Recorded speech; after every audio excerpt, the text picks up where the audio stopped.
നമ്മൾ കണ്ടത് എന്താണ്? ഉറിയിൽ ആക്രമണം ഉണ്ടായി അല്ലേ? ഇപ്പോൾ ഈ പഹൽഗാമിൽ ഇതുണ്ടായി, അതുപോലെ പുൽവാമയിൽ ഉണ്ടായി. എന്തിനാ പാർലമെൻറ്റ് വരെ എന്ത് ചെയ്തു? ആക്രമിക്കപ്പെടുന്ന അവസ്ഥയൊക്കെ ഉണ്ടായി. അപ്പോൾ ഇതെല്ലാം സംഭവിക്കുമ്പോൾ നമ്മൾക്ക് മനസ്സിലാകുന്നൊരു കാര്യം, വെറും അവകാശവാദങ്ങൾ കൊണ്ടോ അല്ലെങ്കിൽ ഇപ്പോഴെടുക്കുന്ന ഈ സ്റ്റെപ്പുകളല്ല ഭീകരവാദത്തിൻ്റെ വേരിറക്കാൻ വേണ്ടെന്നുള്ളതാണ്. ഒന്ന്, യഥാർത്ഥത്തിൽ ഇന്ത്യയിലെ ജനങ്ങളോ ഒരർത്ഥത്തിലും ഇങ്ങനത്തെ ഒരു ഭീകരവാദം ആഗ്രഹിക്കുന്നില്ല.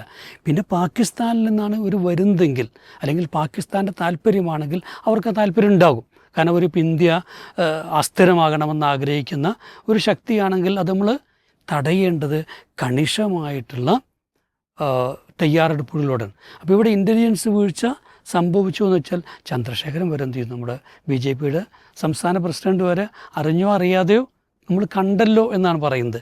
മാത്രമല്ല അതിനുശേഷം ഇപ്പം നേരത്തെ നമുക്കറിയാം, ഇപ്പോൾ ഈ പുൽവാമയിലെ ആക്രമണത്തിന് ശേഷം അന്ന് ഇൻ്റലിജൻസ് വീഴ്ച നടന്നിട്ടില്ല എന്ന് മന്ത്രിയൊക്കെ പ്രസ്താവിച്ചെങ്കിലും ഇന്ത്യ ടുഡേ നടത്തിയ ദീർഘമായിട്ടുള്ളൊരു പഠനത്തിൻ്റെ അവസാനത്തിൽ അവർ കൃത്യമായ തെളിവുകളോടെ എത്രമാത്രം ഈ ഇൻ്റലിജൻസ് റിപ്പോർട്ടുകൾ ഇത്തരമൊരു ഒരു ആക്രമണം സംഭവിക്കാൻ ഇടയുണ്ട് എന്നതിനെക്കുറിച്ച് നൽകിയിരുന്നു എന്നുള്ളതൊക്കെ വ്യക്തമാക്കിയിട്ടുണ്ട്.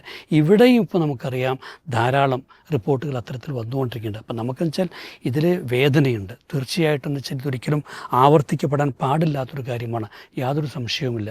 പക്ഷേ ഇവിടെ കാശ്മീരികളെ അല്ലെങ്കിൽ ആ ജനതയ്ക്ക് ലഭിക്കേണ്ട സുരക്ഷിതത്വം, സംരക്ഷണം, അവർക്ക് സാമ്പത്തികമായി ലഭിക്കേണ്ട സഹായങ്ങൾ, ഇതൊക്കെ ലഭിക്കണം. കാരണം എന്തുകൊണ്ട് അവരതിലേക്ക് പോയി എന്നുള്ളതിൻ്റെ കാരണങ്ങളും വ്യക്തമാണ്. 1980-കൾ വരെ സമാധാനത്തോടെ ജീവിച്ചൊരു ജനതയായിരുന്നു.